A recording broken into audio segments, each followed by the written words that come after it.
안녕하세요.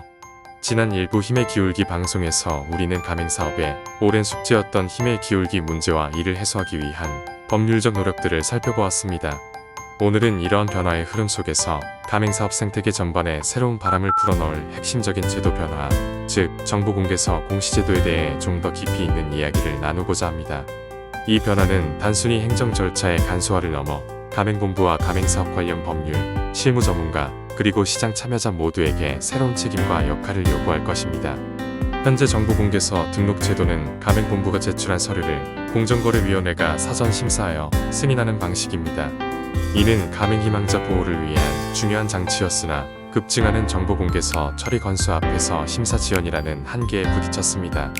이로 인해 정보의 시의성이 떨어지고 가맹본부의 사업 추진에도 지장이 초래되는 문제가 있었습니다. 이러한 문제의식 속에서 논의되는 정보공개서 공시제도는 사전 심사 없이 가맹본부가 정보공개서를 먼저 공시하고 공정위는 사후적으로 그 내용을 점검하는 방식을 골자로 합니다. 언뜻 보면 행정 절차가 간소화되어 편리해지는 듯 보입니다. 그러나 이 변화의 핵심은 과거 공정위가 지던 사전 심사의 책임이 상당 부분 가맹본부와 이를 대행하는 전문가에게 이전된다는 점입니다. 이는 곧 공시 시점부터 해당 정보공개서의 내용에 대한 법적 책임이 발생하며 더 이상 공정위의 등록이라는 안전망 뒤에 숨을 수 없게 됩니다.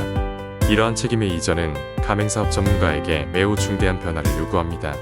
우리는 이미 다른 전문 자격사들의 영역에서 유사한 책임 강화의 흐름을 목격해 왔습니다.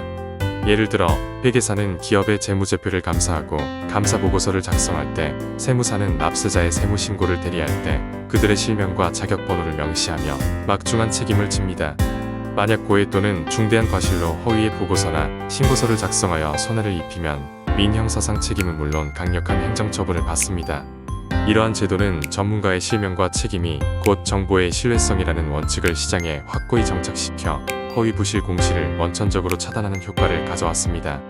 정보공개서 공시제도가 도입되면 가맹사업 전문가에게도 이와 유사한 수준의 책임이 지워질 것으로 조심스럽게 예상해봅니다. 정보공개서 작성 검토 시 전문가의 실명과 자격번호가 명시되고 공시된 정보에 허위 과장이 있을 경우 가맹본부뿐만 아니라 작성 검토 전문가에게도 법적 책임이 더욱 명확해질 것입니다. 이는 단순히 서류 작성 대행을 넘어 정보공개서 내용의 진실성을 보증해야 하는 막중한 임무를 부여받게 됨을 의미합니다. 정보공개서 공시제도 도입은 전문가에게 막중한 책임을 부여하지만 동시에 진정한 전문가만이 인정받는 시장으로의 질적 도약을 의미합니다. 양적 처리에서 질적 책임으로의 패러다임 전환은 가맹거래사 시장의 건전한 재편을 이끌 것이며 무자격 컨설턴트들은 자연스레 도태될 것입니다. 시대의 요구에 부응하며 책임감 있는 역할을 수행함으로써 가맹사업의 투명성과 건전한 발전에 기여할 수 있기를 희망합니다.